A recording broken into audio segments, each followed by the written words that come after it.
Epilogue. "The worst of it all is," said Maggie, 4 months later, to a very patient female friend who adored her, and was her confidant just then, "the worst of it is that I'm not in the least sure of what it is that I believe even now." "Tell me, dear," said the girl. The two were sitting out in a delightfully contrived retreat cut out at a lower end of the double hedge. Above them and on two sides rose masses of August greenery, hazel and beech, as close as the roof and walls of a summer house. The long path ran in green gloom up to the old brick steps beneath the yews, and before the two girls rested the pleasant apparatus of tea, silver, china, and damask, all the more delightful from its barbaric contrast with its surroundings. Maggie looked marvelously well, considering the nervous strain that had come upon her about Easter time. She had collapsed altogether, it seemed, in Easter week itself, and had been for a long rest, one at her own dear French convent, until a week ago, being entirely forbidden by the nuns to speak of her experiences at all so soon as they had heard the rough outline. Mrs. Baxter had spent the time in rather melancholy travel on the continent, and was coming back this evening. "It seems to me now exactly like a very bad dream," said Maggie pensively, beginning to measure in the tea with a small silver scoop. "Oh, Mabel, may I tell you exactly what is in my mind, and then we won't talk of it any more at all?" "Oh, do," said the girl with a little comfortable movement. When the tea had been poured out and the plates set ready to hand, Maggie began. "It seems perfectly dreadful of me to have any doubts at all, after all this, but you don't know how queer it seems.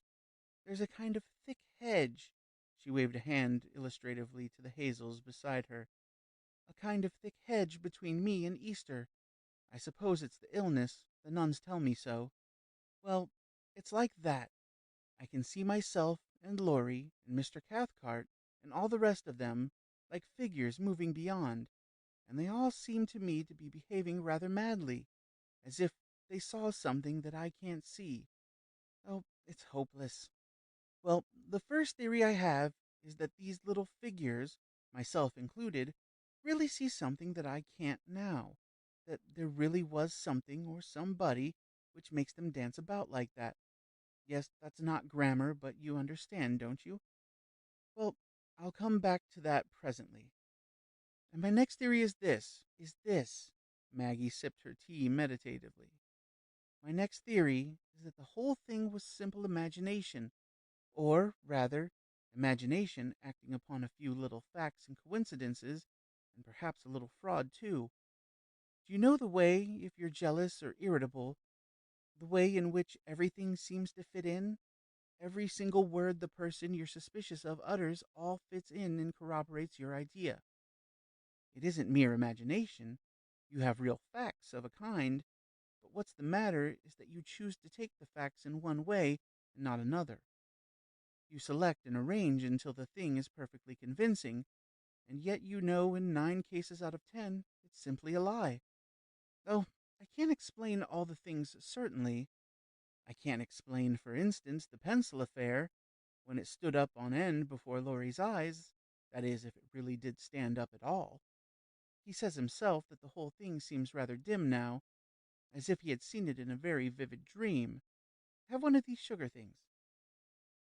Then there are the appearances Laurie saw, and the extraordinary effect they finally had upon him.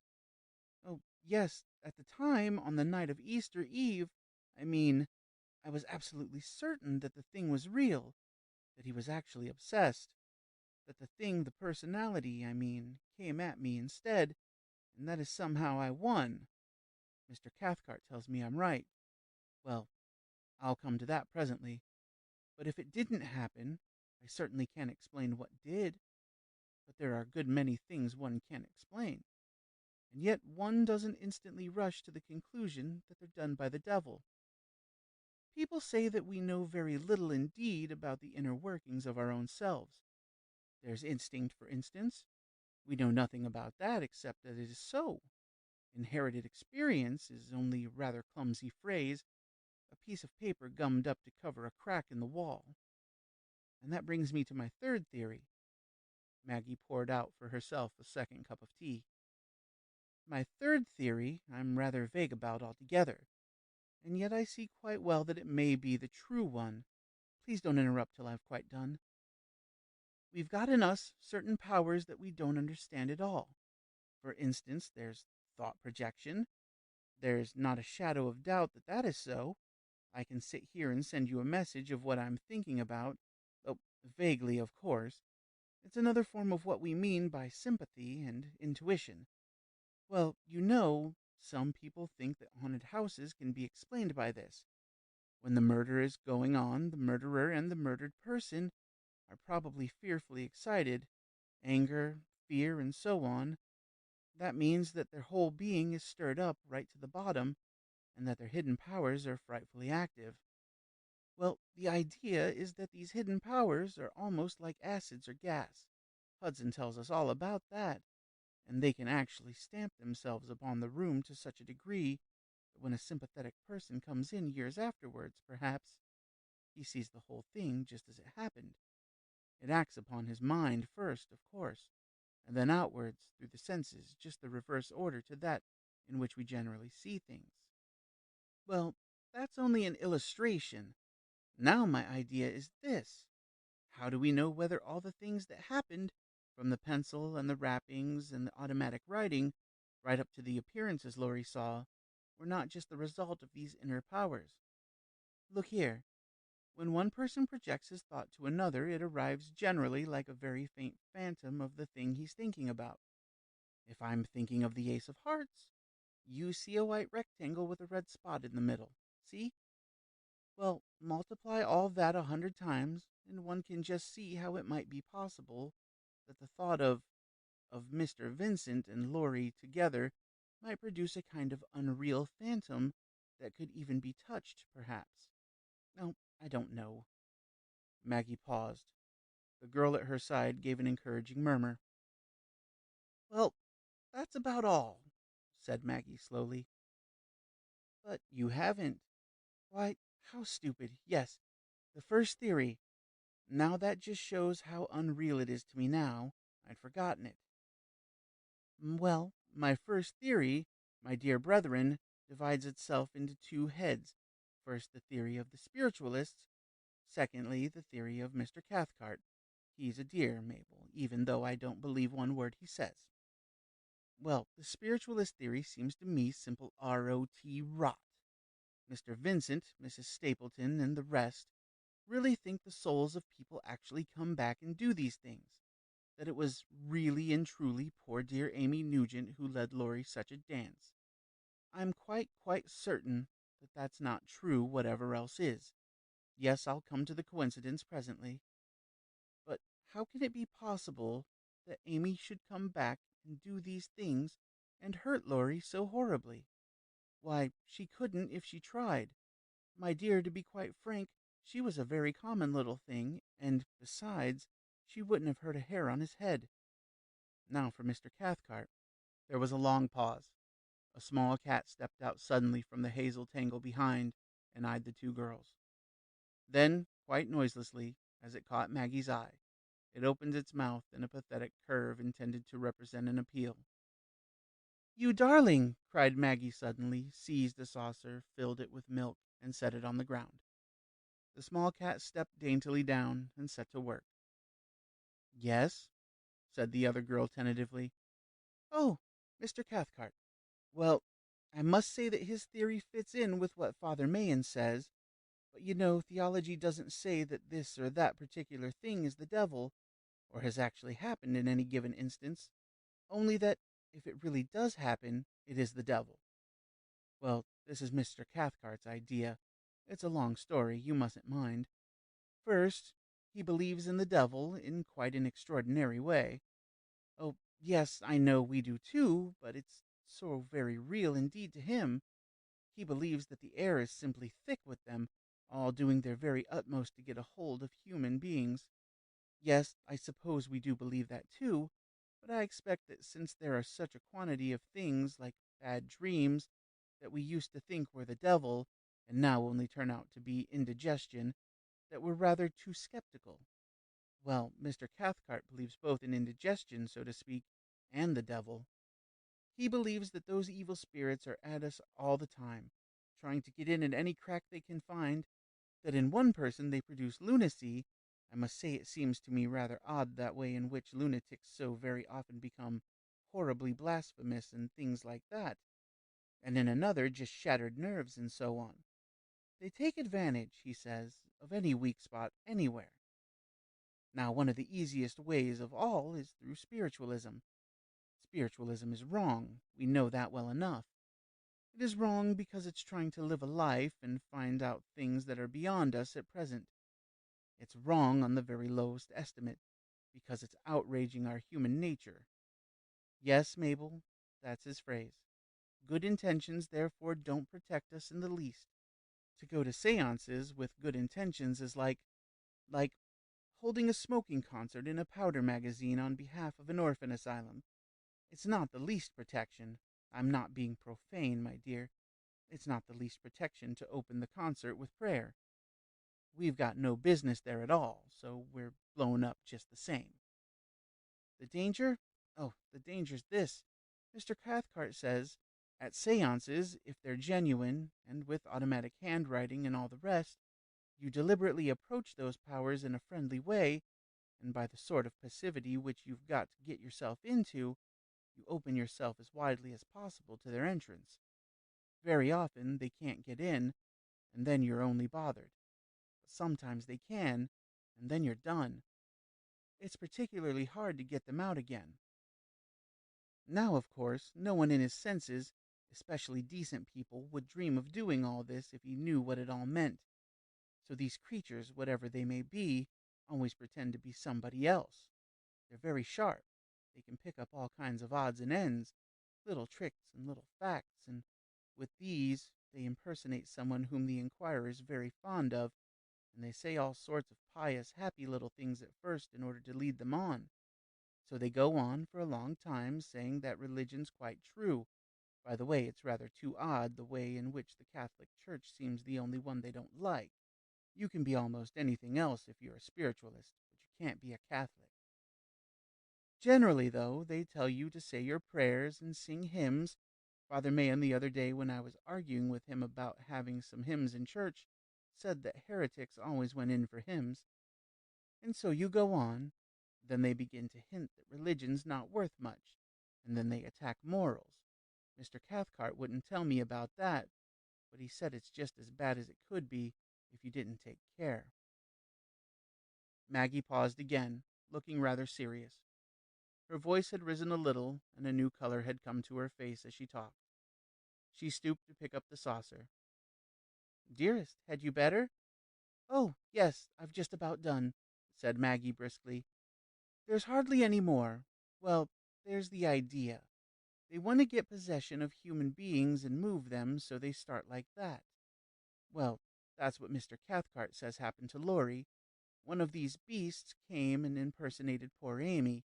He picked up certain things about her, her appearance, her trick of stammering, and of playing with her fingers, and about her grave, and so on, and then finally made his appearance in her shape. I don't understand about that, murmured the girl. Oh, my dear, I can't bother about that now. There's a lot about astral substance and so on. Besides, this is only what Mr. Cathcart says. As I told you, I'm not sure at all that I believe a word of it. But that's his idea. Maggie stopped again suddenly and leaned back, staring out at the luminous green roof of hazels above her.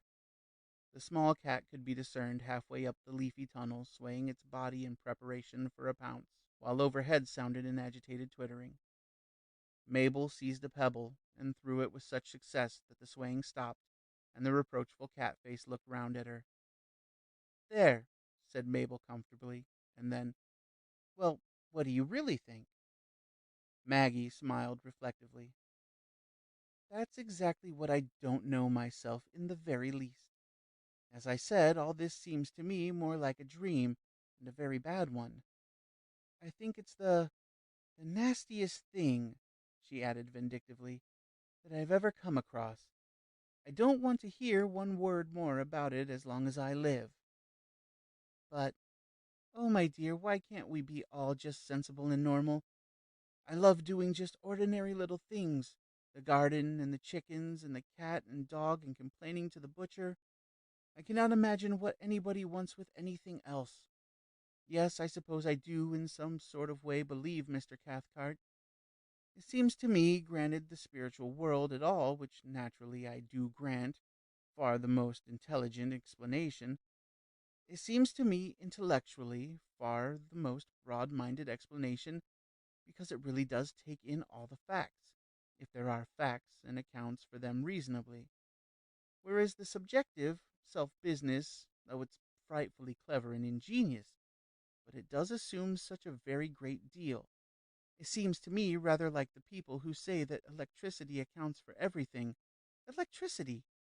And as for the imagination theory, well, that's what appeals to me now, emotionally, because I happen to be in the chickens and butcher mood, but it doesn't in the least convince me. Yes, I suppose Mr. Cathcart's theory is one I ought to believe, and, in a way, the one I do believe, but that doesn't in the least prevent me from feeling it extraordinarily unreal and impossible. Anyhow, it doesn't matter much. Again, she leaned back comfortably, smiling to herself, and there was a long silence. It was a divinely beautiful August evening. From where they sat, little could be seen except the long vista of the path, arched with hazels, whence the cat had now disappeared, ending in 3 old brick steps, wide and flat, lichened and mossed, set about with flower posts, and leading up to the yew walk. But the whole air was full of summer sound and life and scent, heavy and redolent, streaming in from the old box-lined kitchen garden on their right beyond the hedge, and from the orchard on the left. It was the kind of atmosphere suggesting nature in her most sensible mood, full-blooded, normal, perfectly fulfilling her own vocation, utterly unmystical, except by very subtle interpretation, unsuggestive since she was already saying all that could be said, and following out every principle by which she lived to the fullest confine of its contents. It presented the same kind of rounded-off completion and satisfaction as that suggested by an entirely sensuous and comfortable person. There were no corners in it, no vistas hinting at anything except at some perfectly normal lawn or set garden, no mystery, no implication of any other theory or glimpse of theory except that which itself proclaimed. Something of its air seemed now to breathe in Maggie's expression of contentment, as she smiled softly and happily, clasping her arms behind her head. She looked perfectly charming, thought Mabel, and she laid a hand delicately on her friend's knee, as if to share in the satisfaction, to verify it by participation, so to speak. "It doesn't seem to have done you much harm," she said. "No, thank you. I'm extremely well and very content. I've looked through the door once, without in the least wishing to, and I don't in the least want to look again. It's not a nice view." "But about, religion," said the younger girl rather awkwardly. "Oh, religion's all right," said Maggie. "The church gives me just as much of all that is good for me, and for the rest just tells me to be quiet and not bother, above all not to peep or pry. Listeners hear no good of themselves, and I suppose that's true of the other senses too. At any rate, I'm going to do my best to mind nothing except my own business. Isn't that rather unenterprising? Certainly it is. That's why I like it. Oh, Mabel, I don't want to be so absolutely ordinary all the rest of my life. It's so extremely rare and original, you know. Didn't somebody say that there was nothing so uncommon as common sense? Well, that's what I'm going to be. A genius. Don't you understand? The kind that is an infinite capacity for taking pains, not the other sort." "What is the other sort?" "Why, an infinite capacity for doing without them. Like Wagner, you know. Well, I wish to be the Bach sort, the kind of thing that anyone ought to be able to do, only they can't." Mabel smiled doubtfully. "Lady Laura was saying," she began presently. Maggie's face turned suddenly severe. "I do not wish to hear one word." "But she's given it up," cried the girl. "She's given it up." "I'm glad to hear it," said Maggie judiciously, "and I hope now that she'll spend the rest of her days in sackcloth with a scourge," she added. Oh, did I tell you about Mrs. Nugent? About the evening Laurie came home? Yes. Well, that's all right. The poor dear got all sorts of things on her mind when it leaked out, but I talked to her and we went up together and put flowers on the grave, and I said I'd have a mass said for Amy, though I'm sure she doesn't require one. The poor darling, but, don't think me brutal, please. How providential her death was. Just think. Mrs. Baxter's coming home by the 6:10, isn't she? Maggie nodded. Yes, but you know you mustn't say a word to her about all this. In fact, she won't have it. She's perfectly convinced that Laurie overworked himself. Laurie, overworked. And that was just all that was the matter with him. Auntie's what's called a sensible woman, you know. And I must say it's rather restful. It's what I want to be, but it's a far-off aspiration, I'm afraid, though I'm nearer it than I was. You mean she doesn't think anything odd happened at all? Just so. Nothing odd at all. All very natural. Oh, by the way, Laurie swears he never put his nose inside her room that night, but I'm absolutely certain he did, and didn't know it. Where's Mr. Lawrence? Auntie made him go abroad. And when does he come back? There was a perceptible pause. Mr. Lawrence comes back on Saturday evening, said Maggie deliberately. End of section 19. End of The Necromancers by Robert Hugh Benson.